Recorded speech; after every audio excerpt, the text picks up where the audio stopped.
সম্মানিত আশিকের রাসূলেরা, প্রতি বছর, প্রতিদিন, প্রতিক্ষণ এমন নিয়ামত আমাদের সামনে দিয়ে চলে যাচ্ছে, না জানার কারণে আমরা নিয়ামত থেকে বঞ্চিত। সামনে আবার আমাদের কাছে আসতেছে পবিত্র ঈদে মিলাদুন নবী। অনেকে আবার প্রশ্ন করে, মানুষের ঈদ তো দুইটা, ওনারা আবার আরেকটা ঈদ বানাইলো কোথা থেকে? ঈদ কি বানানো যায়? আল্লাহ দয়া করে না দিলে নিজে নিজে কি ঈদ বানানো যায়? আসলে ধর্ম না জানার কারণে যেটা প্রকৃত ঈদ হওয়ার কথা ছিল, আমরা সেই ঈদকে পালন করছি না। প্রকৃত ঈদ ছিল কুল কায়নাতের রহমত, রাহমাত লিল আলামিন এই ধুলির দ্বারাই তাশরিফ নিয়েছেন।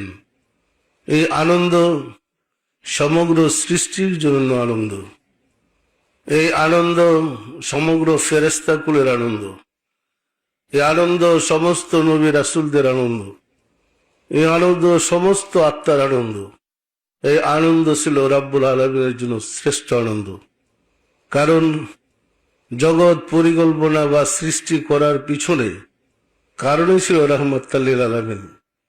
রাসূলকে কেন্দ্র করে তিনি সমগ্র সৃষ্টি, সমস্ত আয়োজন, এই নবমণ্ডল ভূমণ্ডল সৃষ্টির আয়োজন করেছিলেন। সমস্ত আয়োজন সমাপ্তির পরে যখন প্রধান অতিথি মেহমান আসলেন, এটা স্রষ্টার জন্য কি সবচেয়ে বড় আনন্দ ছিলেন না? তাই তো তিনি ফেরেশতা কুলদেরকে নিয়ে সালাম পাঠাইছিলেন, দুরূদ পড়তেছিলেন রাসূলের উপরে। সম্মানিত আশিকের রাসূলেরা, আমরা না জানার কারণে দেখবেন ঈদে মিলাদুন নবী থেকে বঞ্চিত হচ্ছে। একটা শ্রেণী বলে ইহা আবার কোন ঈদ বলে, কিন্তু আসলে ধর্ম সম্বন্ধে জানা নাই, নিজেকে পণ্ডিত মনে করে আসলে ধর্ম সম্বন্ধে খবর নেই।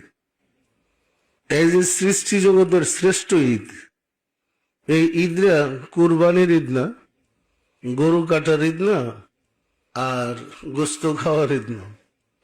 এই যে সৃষ্টি জগতের শ্রেষ্ঠ ঈদ, সৃষ্টি জগৎ রাহমাতুল লিল আলামিনকে এই দিনে পেয়ে ধন্য হয়েছিল। সত্য না মিথ্যা বলেন? আমরা যদি মহব্বতের সাথে এই দিন পালনের লক্ষ্যে এখন থেকে আয়োজন করি, বাসায় বাসায় মিলাদ পড়ি এবং আমরা এই দিনটাকে স্বাগতম জানানোর জন্য জোরে ব্যবস্থা করি, এতে রাব্বুল আলামিন রাহমাতুল লিল আলামিন কি খুশি হবেন না হবেন না?